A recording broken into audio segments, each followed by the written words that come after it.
Okay, we're now recording, Now good? and Cool.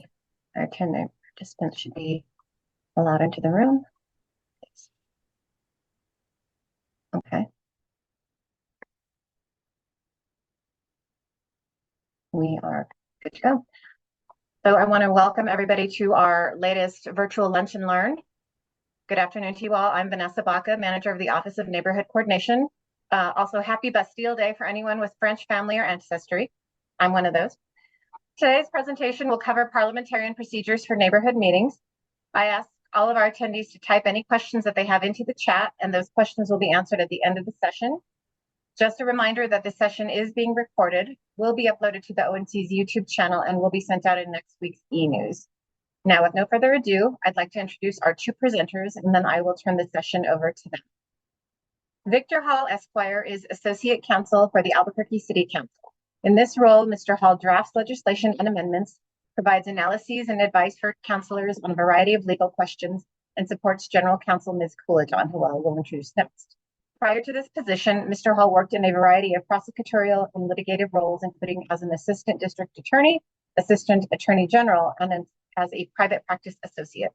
Mr. Hall's practice has included a variety of subjects, including general civil defense, plaintiff side consumer protection, administrative prosecution, and criminal protection.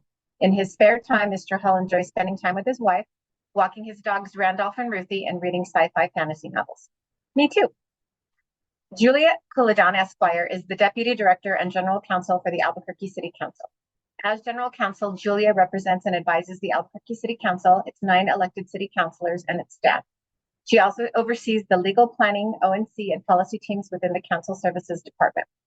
Prior to joining the city, Julia worked in private practice where she represented plaintiffs in civil litigation matters, primarily involving medical malpractice, wrongful death, and abuse cases. Julia was raised in Belen, New Mexico, and went on to receive her BA with a double major in sociology and psychology from UNM, and her Juris Doctor from the UNM School of Law. In her free time, Julia enjoys reading, crafting, and spending time with her partner, his daughter, and their 3 dogs, Colby, Jack, Disco, and Margot. I love those names. Victor and Julia, thank you both again so much for taking the time to present this very important topic to our neighborhood folks. I will now turn it over to you. Oh, thank you for that intro, Vanessa. I really appreciate it. I guess we're just going to jump right in. I'll go ahead and screen share, and we'll get this show on the road. Okay. Let's see. And you should both be able to share your screens. If not, let me know. Got it. Perfect. And there we are. So, like Vanessa said, this is going to be a broad strokes presentation on parliamentarian processes that you may encounter in neighborhood associations. So we'll just proceed right through. This is sort of our objectives and our roadmap. We're going to go over the basics of association structure. That includes general principles, positions, committees, documents to preserve. We're going to also go over some structure that you might go through, which is what you might encounter in actual meetings. So main motions, discussion, amending the main motion, some other motions, whether subsidiary, incidental, not that that's too necessary to go over in a lot of detail, but it's good to keep in mind. And then some voting that we need to discuss as well, and some voting restrictions or some forms of voting that are going to be permissible in some circumstances and not others. And last, we're going to go over a little bit on how to maintain order. So permissible, impermissible interruptions, meeting suspension if necessary, and member removal if we get, to that point. Hopefully not too often, but you never know. So we've got, we would not be good attorneys if we didn't have some disclaimers. I had a great professor in law school always said, you must qualify every flat representation. So this is our qualifying of our flat representation. We are not certified parliamentarians. We're attorneys. We work in the Council Services Department, and we advise the council on Robert's rules and on city council rules of procedure. But some of the real details of Roberts are best left to the professionals, and that's certified parliamentarians. So this is a broad strokes presentation. I understand there might be at least one certified parliamentarian or just, casual parliamentarian joining us today. First of all, welcome. And second of all, if we get anything wrong, please let us know. We'd like to be able to correct that and move along with, making sure that what the advice that we give is the best that we can make it. Second, of course, this is not legal advice. We're just presenting best practices, broad strokes here, folks. If you have specific questions where you need to apply the facts of your circumstances to, the law or a lot of the facts, go ahead and consult an attorney that you retain for those purposes. That's not what we're doing today. Second one, this is important to note. We're focusing on Robert's Rules of Order. We're focusing on some narrow recommendations that will generally apply, but Roberts yield to your own association's rule of procedure or your bylaws. If they differ, that's okay. Your own rules of procedure govern where they differ from Robert's Rules of Order. So keep that in mind. We have some, if you're thinking to yourself, well, that's not how we do things, that might be all right. That's okay. And just to jump in on this piece, Victor, this is the case with the city council. So the council has its own rules of procedure document that govern most things that happen during our council meetings. We turn to Robert's rules when there's a gap in our own rules of procedures. So this is an uncommon structure for how to weave together your own specific rules with the overarching principles of Roberts. That's right. And last one, there are a couple abbreviations. A lot of folks are not aware of these, and I wouldn't fault y'all. If you look around town and you see signs that cite to municipal ordinance, there's a variety of different confusing ways that they're presented with almost no similarity between them, and it drives me crazy. The first one is to the revised ordinances of Albuquerque, the 1994 compilation. That's the last time it was compilated. That is ROA 1994 section, and then whatever the section you're referring to. We also have a citation to Robert's Rules of Order. That's actually comes from the very first page, or one of the very first pages of Robert's Rules of Order. They have a little note that says how to cite to this book, which makes me very excited.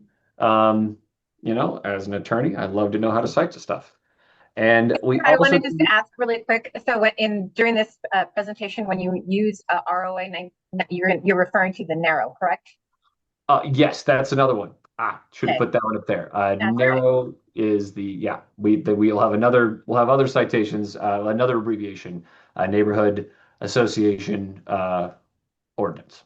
So we'll have that up there. Yeah. I think that's how most folks know that ordinance. So just wanted to make sure. Thank you. I appreciate that, Vanessa. Thank you. And then we also drew some guidance inspiration from a book that I had some time ago when I was in law school, and I had to do a little bit of work on helping political subdivisions, specifically Asaiki associations, navigate some rules of procedure. And I found a very approachable book called The Mastering Council Meetings, a guidebook for elected officials and local governments. It's put out by this group called Jurassic Parliament. They try to do really distilled versions of these rules of procedure to make sure that people are having the best access to this kind of information. So if you're not familiar, I definitely recommend it. But all right, with all that said, now we can get to the substance of this lunch and learn. So let's go over some association and board structure basics. These are just some guiding meeting principles, and I took these straight from Mastering Council meetings. Just keep in mind when you're working in your association, these are good sort of lodestars. They're good to think of when you have a question like, well, how do we come down on one side or another? First one, everyone has a right to participate in the discussion and speak before anyone speaks a second time. This is a great way to avoid fights and people saying, well, I'm not getting my voice in. Okay, let everyone talk, then everyone can go a second time. Everyone has the right to know what's going on. It should be a very clear presentation to everyone, at least as best as you can. Also, try to avoid interrupting a speaker unless there's really urgent matters or there's some kind of issue, like a point of order, which we'll get to a little bit later, that would get in the way of a good association meeting running. The chair runs the meeting. Choose a chair that can lead. This is really important. And I know this might be a little sensitive because people want folks that they know to be chairs, but you got to think of who's the best chair to lead the organization. If they're driving, they need to know how to drive. And only one motion really should be discussed at a time. We'll get to the details of motions a little later, but that's just a good reminder. Don't try not to muddy the waters. It gets in the way of people getting an understanding of what's happening and leads to some friction later. So this is a quick overview of some positions that are sort of the standard positions that you're going to have in an association. Of course, you're going to have the president and you're going to have the vice president. President leads. We use the term chair in here pretty much, to describe when somebody might just be the person who's in charge of whatever meeting it is. It's supposed to encompass different views, but more often than not, that'll be the president. They're the overall coordinator of the association's business and functions. They oversee everything. They are the keeper of the documents that they have. They're the spokesperson. They're the driver. Again, make sure you can choose someone who can drive. That's really important. And although there's lots of little parentheticals you'll see in this position overview that talks about unless delegated to somebody else, as a point of practice, don't delegate too much.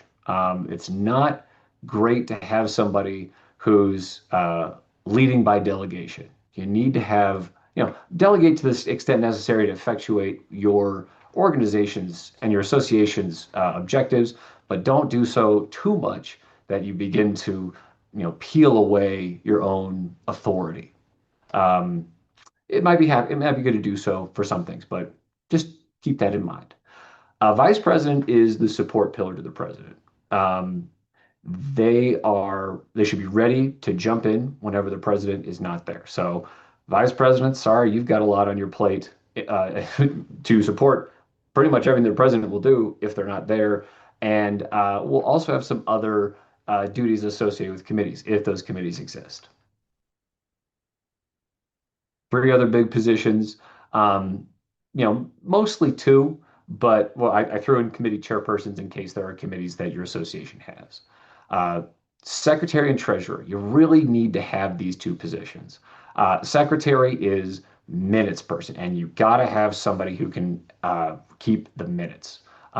They're also the person who circulates the agenda, minutes from the last meeting. They keep rosters, they read minutes, and some people might give it a short shrift, but it's really important to make sure that you have this documentation, especially for narrow purposes. That comes a little bit later, but very important to have a good secretary and someone who can really keep notes. Treasurer, again, pretty much necessary, sort of self-explanatory. You've got to have somebody who can keep a handle on the financial accounts for the association. You'll see there's a couple of parentheticals here for if association is a nonprofit through the state, association is a nonprofit through the state. It is likely not really going to apply for our purposes, but this comes from the Robert's Rules section that talks about some responsibilities of a treasurer generally. And last, I wanted to include. Victor, I didn't mean to interrupt again. Sorry. I just wanted to clarify, because sometimes there's the confusion on this. Just to clarify that a neighborhood association is not required to be a nonprofit, and that's not a condition of recognition under the city ordinance. Sometimes my office gets questions about that. It's definitely an option, but it's not required for city recognition. Just I wanted to clarify that. Good. Appreciate that, Vanessa. That's, if you fall into that, realm where you are a nonprofit through the state, great. Make sure your treasurer knows that part of their duties might, they might have some more that they have to attend to. Committee chairpersons, depending on how your association is organized, depending on what committees you have, these are folks who are going to be running those committees, and it's important to make sure that they are able, similarly to the president, they have to be able to run their little section. I put in a little note here in regards to the narrow section 14823C. All the officers have to work together to submit the annual report within 60 days of the annual meeting. So when choosing officers, make sure you have officers who can work together to meet that deadline. It's very important to meet that deadline.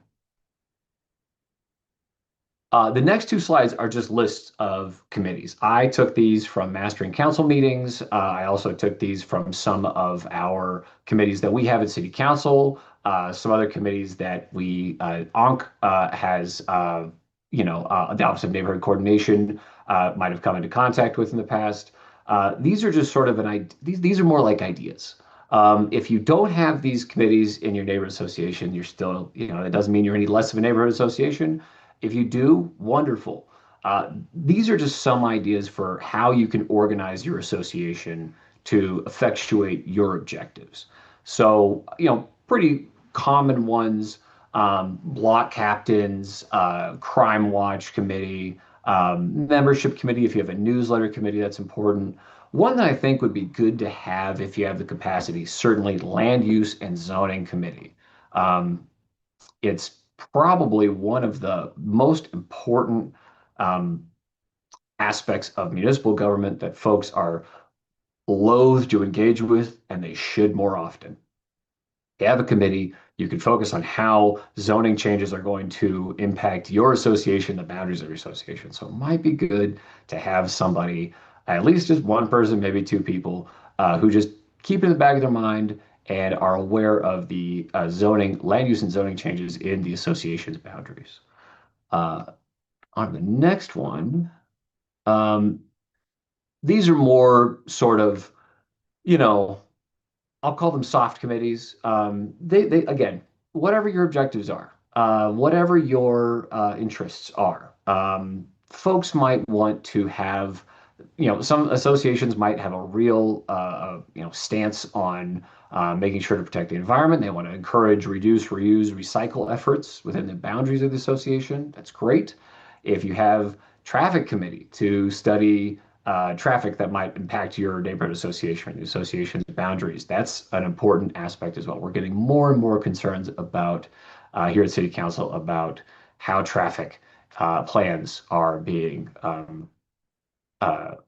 effectuated. So might be something to think about as well. And hey, if you have people who are a little shy, a nominating committee goes a long way, along with the welcome inviting committee, to bring people into the association and get them involved and get your association working collaboratively. Okay, here are some what we call essential documents. You really want to have bylaws, agendas, minutes. I think it makes it tough to run an effective organization if you don't have these on lock. According to the Neighborhood Association Recognition Ordinance, the NARO, you have to adopt formal bylaws to be recognized. If you have, specific categories, as part of this, you need to have specific categories in these bylaws for processes of succession and how vacant possessions are filled. If you need guidance on that, definitely reach out to the Office of Neighborhood Coordination. Talk to your neighbors, talk to folks who have been doing it for a little bit longer to get a sense of what kind of bylaws you need. But you definitely need, if you're looking for recognition, you need formal bylaws. Agendas. Now, y'all aren't subject to, neighborhood associations are not subject to the requirements of the Open Meetings Act. But if you know about the Open Meetings Act, you know a lot of political subdivisions and arms of the state have very, very strict, how would you say, very strict requirements that they have to follow for sending out agendas ahead of time. And while it might not be as strict for associations, under the NARO, for the annual meeting, there needs to be notification of the meeting first. That's sent out well ahead of time, at least 2 weeks in advance. And it never hurts to send the agenda with it if you have a sense of what kind of business is going to be discussed at that meeting. So definitely make sure that someone is on top of agendas.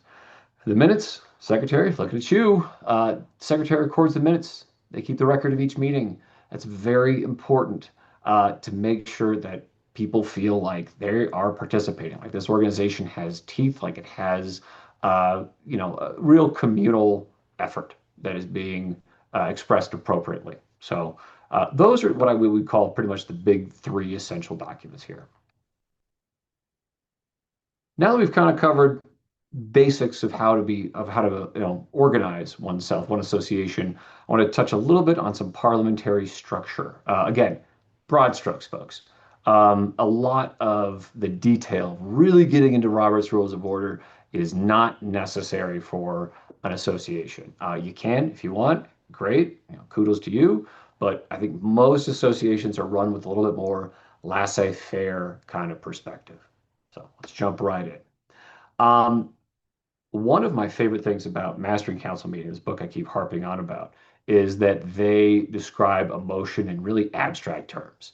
The little apocryphal kind of story they have at the beginning of this little book is that when describing emotion, one of the authors lifted up a toy dinosaur and said, "Well, this could be the motion. Think about this as the motion," and that is really important in sort of a metaphorical sense to think about the breadth of what emotion can do. It is a proposal to do something or suggest that the group takes action. It can really be a lot of different things. Don't be constrained just by the sense of what emotion is.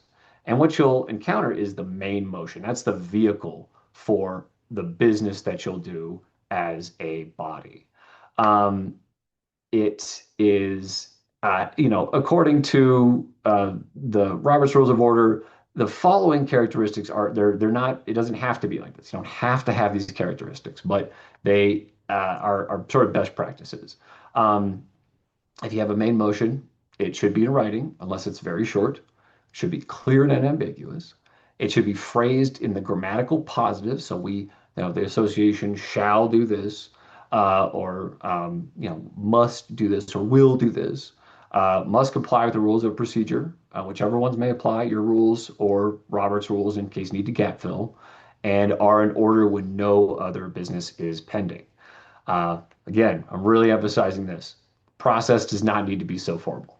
Stick to the basics, err on the side of clarity and communal participation. The biggest complaints that we get in terms of associations, in terms of even political subdivisions, in terms of the council itself, are folks who don't know what's going on and they don't feel like their voice is being heard. As long as you avoid those two sticking points, I think you're going to probably miss about 80 to 90% of friction that evolves through your organization. So this is a quick, very simplified main motion flowchart. Try to keep it as simple as you can in these terms. First, you start with the motion, which requires a second, and then you move into debate. If sometimes you have these motions that are amended, sometimes they're not. If you do so, we'll get into motion to amend a little bit later, because it's something you'll come across pretty frequently. But if it's amended, then it comes right back up for more debate. And then you move over, once debate is closed, into a vote. Either yes or no, motion passes, motion fails. Real simple. Try to keep it that simple. There are some aspects about when it's appropriate to discuss. That's going to be pretty much just during debate. We'll get to voting a little bit later. I'm going to kind of spoil one of the precepts of parliamentarian procedure, but don't discuss the motion during your vote. Don't discuss why you're voting a certain way. That's for debate. Stick to debate. Leave these areas as discreet as possible. For discussion, again, we're just providing lodestars. Think about, if we're trying to make sure that we have people participating and everyone being heard, then it's good to stick to these 7 basic rules. All members have an equal right to speak and make motions. Non-members do not have the right to speak or make motions. It's really important to distinguish members and non-members. And for the most part, associations are going to be pretty, I would say, inclusive groups. You're likely not going to have too much in the way of non-members. But if you have non-members who show up and they want to speak or make motions, and the body or the presiding chair, president, doesn't think that's appropriate, exercise that power. Members have the right to speak and make motions. Non-members are there solely at the pleasure of members and don't have any special rights. Again, discuss only one subject at a time. And also to that, related to that, only have one person speaking at a time, with the chair calling on folks to speak. Keep it simple. Don't try to muddy this. In line with that, don't interrupt. I understand that tensions are going to run high, especially on a variety of different subjects. Goodness knows that during city council meetings, tensions run very high and people are very tempted to interrupt, but it just makes the process longer and more miserable for everybody else. You want to have courtesy and respect for everybody at all times. And again, no one speaks until second time until everyone who wishes to speak the first time has done so. This is really, really easy way to make sure that everyone has their voice heard and no one feels left out. So, this is a little note that I wanted to put in here about small groups. And I don't think this is going to apply too much to associations, but I thought it'd be interesting to put it in here just in case you have committees that are a little bit larger, or if you have associations that are, maybe a little bit more on the informal side. Essentially, you take the precepts that we've followed thus far and you kind of relax them a little bit.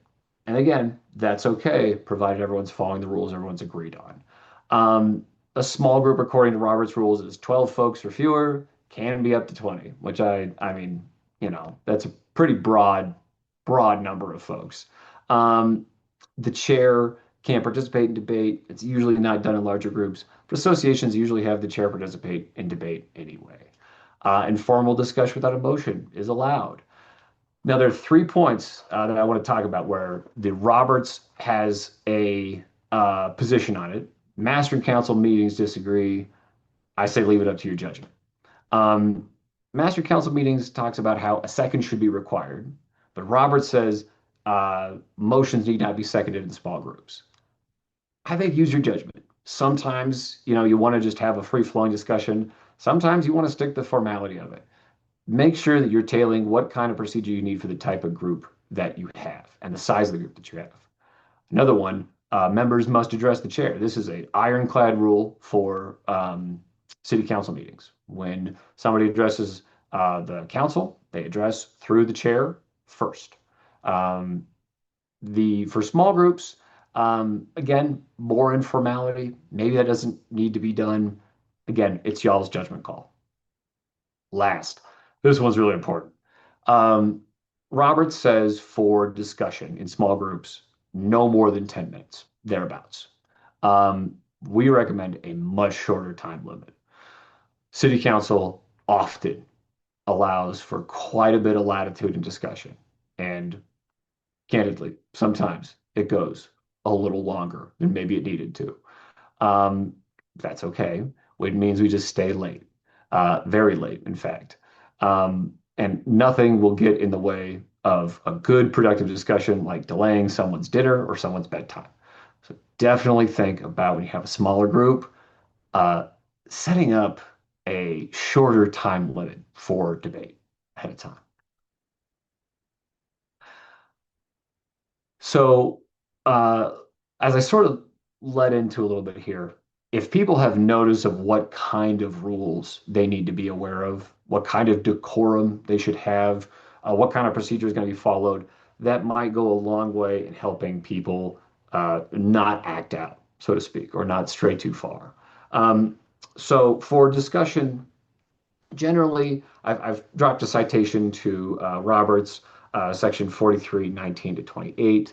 These are just sort of these precepts about what members should do during discussion. Keep it relevant. Don't talk about the motives of other members. Keep inflammatory language to a minimum, or eliminate it all entirely. Use neutral language.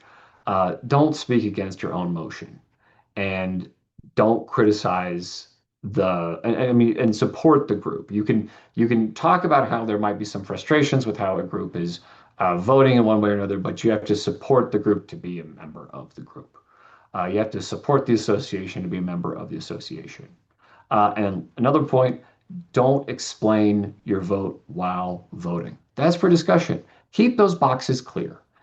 Have someone motion, someone second, leave discussion where it is. When it gets to voting, get down to voting. And then once you're done with voting, you can move on to the next order of business.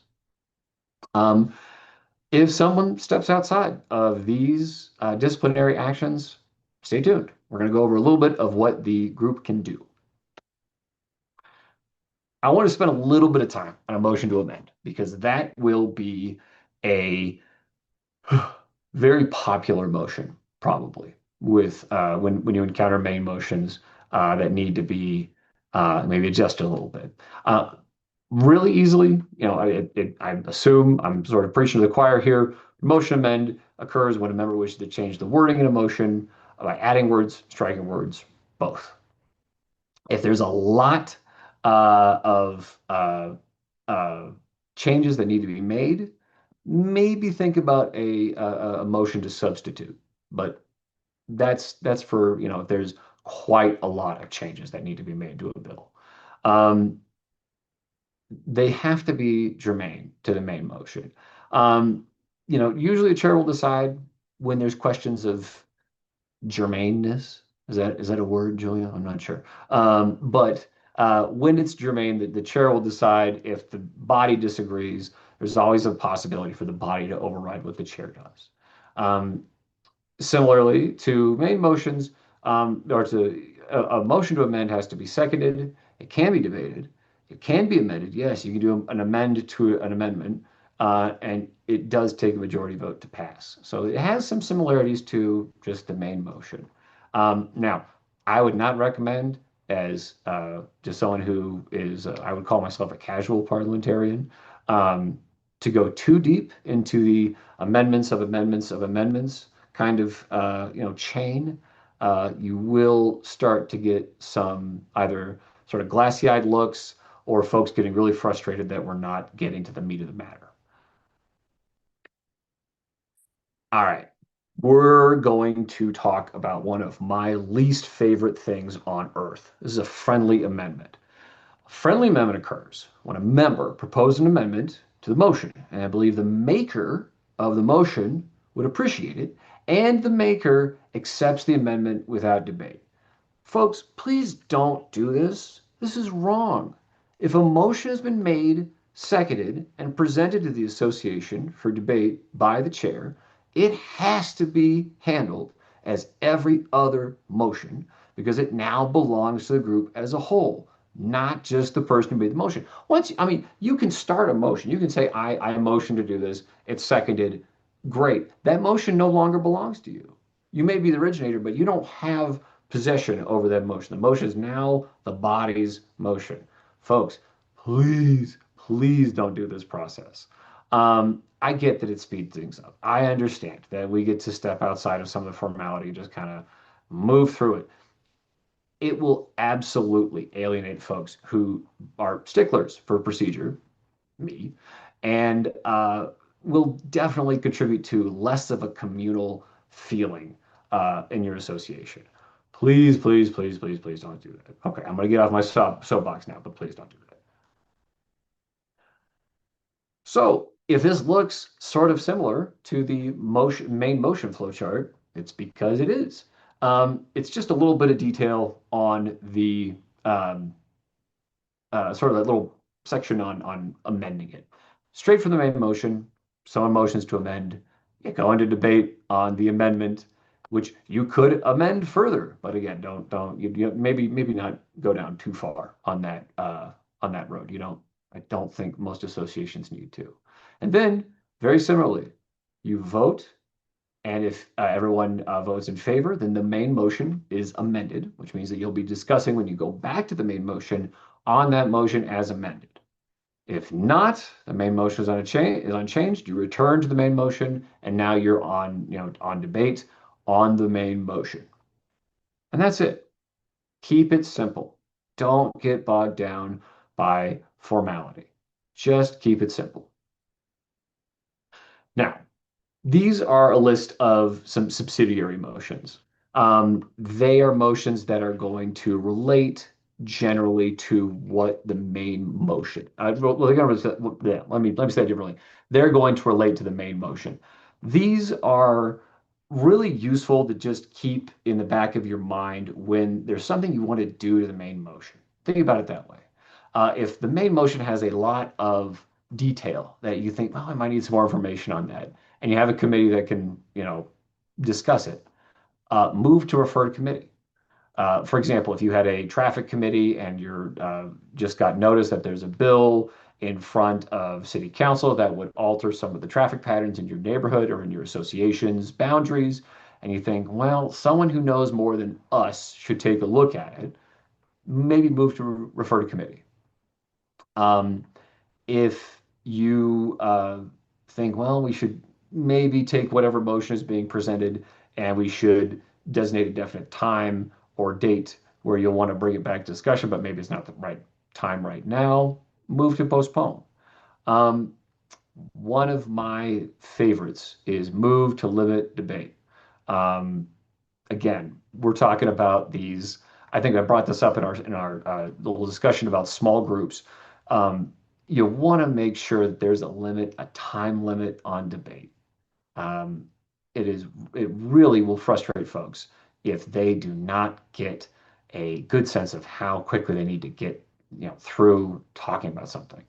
So definitely, I would say when it starts to get a little too much, move to limit debate or have some time limits set up ahead of time. Last one I want to touch base on a little bit more detail is call the question or previous question. This cuts off debate, and this brings the assembly to vote on the pending question only. This is when we really have gone off the rails. People are just still debating, still talking. And if you can't take it anymore, a really solid move to call the question or move to previous question is great for these purposes. The next slide has different motions, and some of these in their classes, I've put that in parentheticals after the sections. These are not supposed to be the only motions you can do, or these are not supposed to be motions that are necessarily in any particular order that you have to follow. But these are ones I wanted to highlight that I think are important for an association. Call for orders of the day is always a fun one when, again, you need to rewrite the ship. Say, okay, folks, we've strayed too far from the agenda. We need to bring it back. Make sure that you distinguish that from call the question. Call the question says, okay, we've had too much debate. Let's bring it back to this motion. Call for orders of the day is we've strayed too far from the agenda. We've really gone off track here. Let's bring it back and let's focus. Move to recess, move to adjourn. Listen, folks, I think move to recess is criminally underutilized. It is really important to have bio breaks. We all need bio breaks. Take a short break.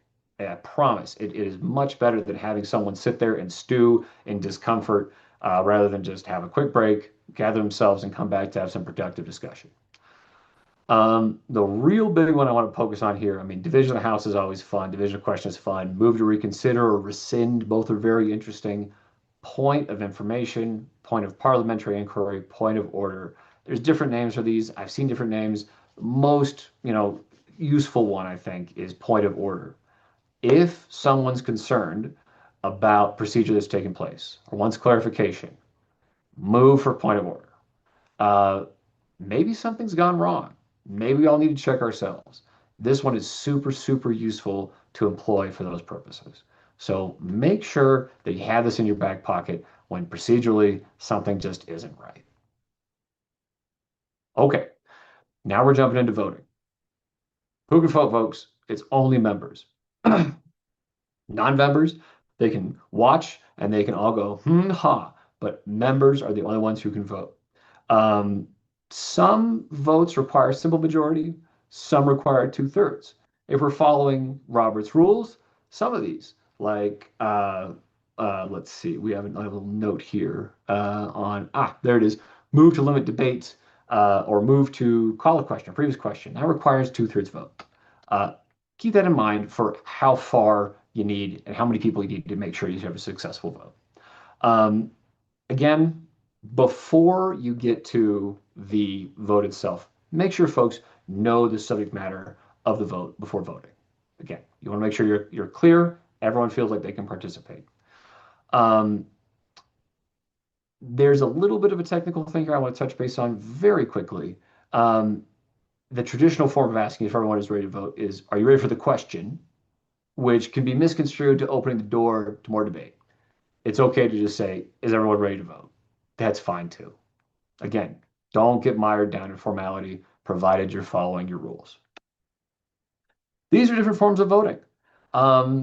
Voice, eyes, mastering council meetings indicates, maybe it's not great to say nay because it sounds too much like I don't know. I disagree. I think no is fine, nay is fine. As long as it's a negative that everyone understands, that's okay. Show of hands is fine. Roll call is important, and ballot is also important. Roll call is for when you really need to have the right vote, and secretary should be really on top of it for when there's a roll call vote. You want to make sure who voted yes, who voted no. Ballot, sometimes the narrow will require that you have a specific ballot voting. For example, oh gosh, this is a mouthful. 14283B8D requires paper ballot votes when it's done. It has to be tallied by a committee of 2 or more members. So when there's a vote, make sure you have someone who's a buddy who can, go through and make sure the vote is correct. Quick other voting notes. Like I said, some forms of voting are only appropriate in some circumstances. When it comes to the narrow, like I said previously, there will be some prescriptions for some forms of voting. For 14823B8B, when there's the annual meeting, those elections have to be in person. So make sure that you have a form of voting that comports with that in-person style. A mail-in ballot or I don't know, an electronic ballot might not do the trick. You need to make sure that everyone's there, maybe following a roll call or a show of hands style vote. We got a question about this before this presentation on voting by acclamation. This is a really interesting form of voting. Voting by acclamation, which is clapping or applause, is only appropriate when there's no other alternative presented to the motion. So if someone's being appointed and there's no opposition, and everyone claps, that's it. That's when you would use voting by acclamation. Yes, it's kind of perfunctory, it's sort of symbolic, but it is an expression of the body saying, sure, that's fine. And that's important. You want to make sure that the body is speaking through its members. Remember, there's a motion for division or division of the House, which you can use if a member has a question about the result of the vote. The presiding chair would then direct the secretary to read off the vote or ask for just everyone keep your hands up again. You would be amazed at how many times this happens in city council, especially when we get a little bit later into the night and people start having a hard time focusing on what's happening. Also, no explaining your vote while voting. Don't do that. That's what discussion is for. Voting's for voting. Get in, get out, get on with your life. If there's a tie and the chair didn't vote, chair breaks it. If there is the chair voted and there is a tie, motion fails. Ties are failures. Just remember that it has to be a majority. A majority means 51, not 50. So last bit of this presentation is going to be some quick notes on how to maintain order. Permissible interruptions will happen. If you're the most common is probably going to be to motion for a point of order, or just kind of yell out, wait, point of order, I have a question. Maybe motion for division or division of the House when you're not sure about the results of a vote. That's fine. If you want to step in, or if a member needs to step in to stop another member, that's appropriate. If the chair especially, chair is the person who should really step in and keep order. So that's for these first 2 bullets right here. Impermissible. Folks, this is sort of schoolyard stuff. No insults, no profanity. Don't question the integrity or motives of the speaker, and don't present unfounded accusations. These will almost certainly get in the way of you having a productive meeting. And I know we're going to have some folks who are just going to show up to just get in the way of a productive meeting, but that's not you, right? You're trying to do your best. The chair and the body maintain order. I know it's been phrased a lot in this discussion. For a lot of purposes, it's usually focused on the chair is the person who maintains order, and that's correct. The chair is they're the driver. They're the person who says, "Don't make me pull over the van, kids. I'm sick of all this fighting." But they really need to be able to make sure that they have a grasp on the discipline. It really helps in this moment to have some formality. Formality gives authority. It sort of informs authority. If you have a rule of procedure that talks about maintaining order, use it.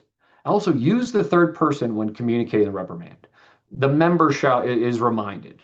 It depersonalize it. Don't use. I know this is going to sound like every married or partnered kind of relationship ever. Avoid you statements, I statements, formality. It really goes a long way in making sure that the person who's being told what not to do is maybe a little bit more receptive to it. The body can step in if necessary. If, for example, let's say there's a breach of decorum or there's a breach of procedure, the chair fails to respond to a proper point of order, someone can, a member of the body can step in and use the body to correct what has been done wrong.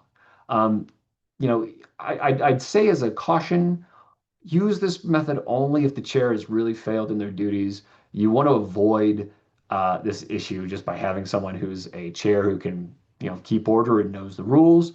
But you also want to avoid using this unless you absolutely have to not dilute the power and the respect that should be given to the chair at any point during your association meetings. There we are. Okay, so let's say we've got someone who shows up to an association meeting and they're not acting in good faith. What do you do? Well, first, name the offender. Call out the offender's conduct. Depersonalize as much as possible, but sometimes you just got to name that person. Member, Johnson. You have been, your conduct is unbecoming of this organization. You have repeatedly questioned the motives of the members, and you are, hereby censured from doing so if your, association allows for the chair to make such kind of disciplinary statements. And again, it really depends on the authority of your own association's rules of procedure. Either by the direction of the chair or maybe by motion to the body, it may be appropriate to have that person removed from either the group or removed from the meeting if possible.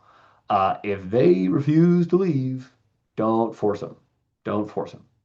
Victor, I did want to, sorry I keep interrupting you, John. I'm sorry. That's okay. I did want to point out that when you refer to the neighborhood association's rules of procedure, one of the things that I've noticed a lot of associations have started doing is revising their bylaws to have specific language that addresses this type of behavior and that clarifies that if somebody goes against those procedures that are spelled out in the bylaws, that they are, they're open to suspension or having their membership revoked as well. So I just wanted to point that out as well. A lot of folks have already started trying to address that in the bylaws. So just something to remember for our neighborhood folks. If your bylaws do have that language, invoke it if you need to. And if your bylaws don't have language like that, you may want to consider updating them to reflect that. Just a suggestion. I'm so glad that you're jumping in and giving these little tidbits, Vanessa. And I'm also glad that a lot of associations are already well ahead of this. So great. That's the best practices. Very, very good. If necessary, folks, call the police. Don't be a hero. Don't do that. As an attorney, please don't be a hero. Definitely refer this to the right authorities if somebody is really, really acting out and being disruptive.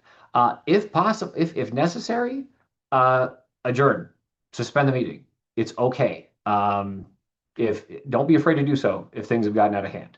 It's not a commentary on someone's effectiveness as a leader or the good intentions of the association. It is not worth it. Whatever your association is discussing, it is not worth it if someone is if there's a real serious emergency that is developing. And that is that's the presentation. So I'll just open this up to questions and see if anyone has anything for us. Yeah. So we do have some things typed into the chat. I will start with Dan Ware from Cibola Loop. He just was clarifying that Cibola Loop Neighborhood Association does have a social media and publicity committee. And yeah, I've had communication with them. So I think they're very effective. Lorianne asked, Lorianne, I can't pronounce your last name, so I don't want to massacre it. So I'm just going to say Lorianne. She's saying, is there a process to update bylaws? So the narrow does clarify that bylaws should be reviewed regularly and updated as needed or every 10 years if there are changes to your operating procedures, any kind of specific policy, anything significant that has changed in your bylaws or within your association. Let me turn my camera on there. Sorry about that.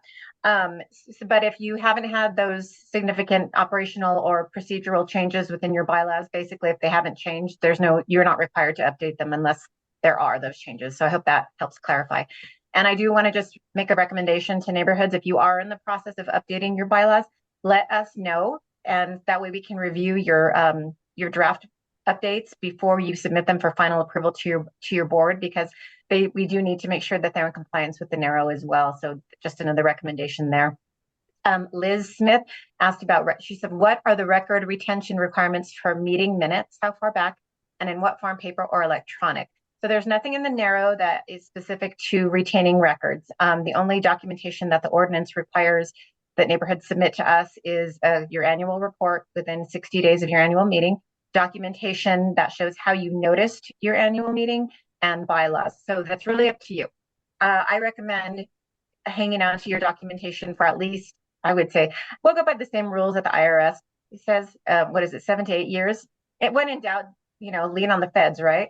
But it's really kind of up to your association. Like if your association is, if it's an older one and it's been around for a long time and you have the opportunity to convert older documents to electronic files, I would recommend doing that. If you're a newer association, saving them electronically is just fine, but really it's up to each individual neighborhood association. And our office does maintain a database of documents that have been sent to us, whether they're required or not. So if you would like the ONC to have copies of your documents, feel free to send them to us as well. We're happy to do that. And then the next question, clarification about voting rules. Dan Ware from Cibola Loop is asking, he gets most of the attendance on Zoom meetings, but they've been told they can't hold neighborhood association elections that way, only in person. He wanted to know why. So Dan, there is I can't talk. There is a specific section in the narrow that, let me find it really quickly. Basically the narrow. I've got it pulled up. Go ahead. Vanessa. Oh, great. Thank you. So it's 14823B8B, which requires elections, which are held at an annual meeting, must be voted on in person. So that is a narrow requirement specific to the elections at annual meetings. But other meetings don't need to be held in person. Right. Only that one. I know it's just the way the narrow was written. And there's some other language in this section that I have some gripes with too. I'll just be candid about that. But yeah, for the annual meeting, where elections are held, that will need to be in person. Yes. Thank you for that. Ann Shaw, she's adding to Liz's question, should agendas also be retained?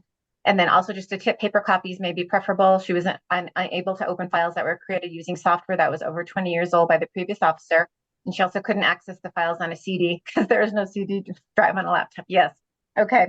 So really, again, it's a personal preference for each association based on the needs of your association and your board. If you feel that it's more important to maintain paper documents, by all means do so. If you would prefer to have electronic copies, that's fine as well. And like I said, if you want our office to have copies of your documentation, agendas, in addition to the required annual report and the bylaws, please feel free to send them to us and we can maintain those in our database. This I think is for Julia and Victor. Lorianne, what process might be used to change the rule regarding only voting in person at a general meeting? You mean at an annual meeting? The process that could be changed, the narrow would have to be amended because it's written into the ordinance. Is that correct, Julia and Victor? Okay. That's correct. Yeah. Okay. And that's part of the ordinance, so there'd have to be an amendment to the ordinance. You should contact your local, city councilor if you'd like to, if you have some concerns about the narrow and about amending it. And then this is from Dan Ware. Could you please enter that unperson voting rule Boom. There it into is. the chat or a link? Okay, great. Yep, got it. Okay, great. Thank you. Did our attendees have any other questions for our in-person? Oh, the in-person section. Yeah, I think Julia added in, put it into the chat already, Dan. Gotcha. Okay, excellent, great. Okay, I presume no more questions. Going once, going twice. I want to thank all of our attendees for taking your lunch hour to attend this training. We get a significant amount of questions specific to Robert's rules, so I thought it was very important to have this presentation given by people who are far more familiar with it than I am. Victor and Julia, thank you so much for putting together the presentation and for being here. I really appreciate you taking the time. And we'll see everybody next month when we're going to talk about complete streets. All right. Thanks again, everybody. Bye-bye.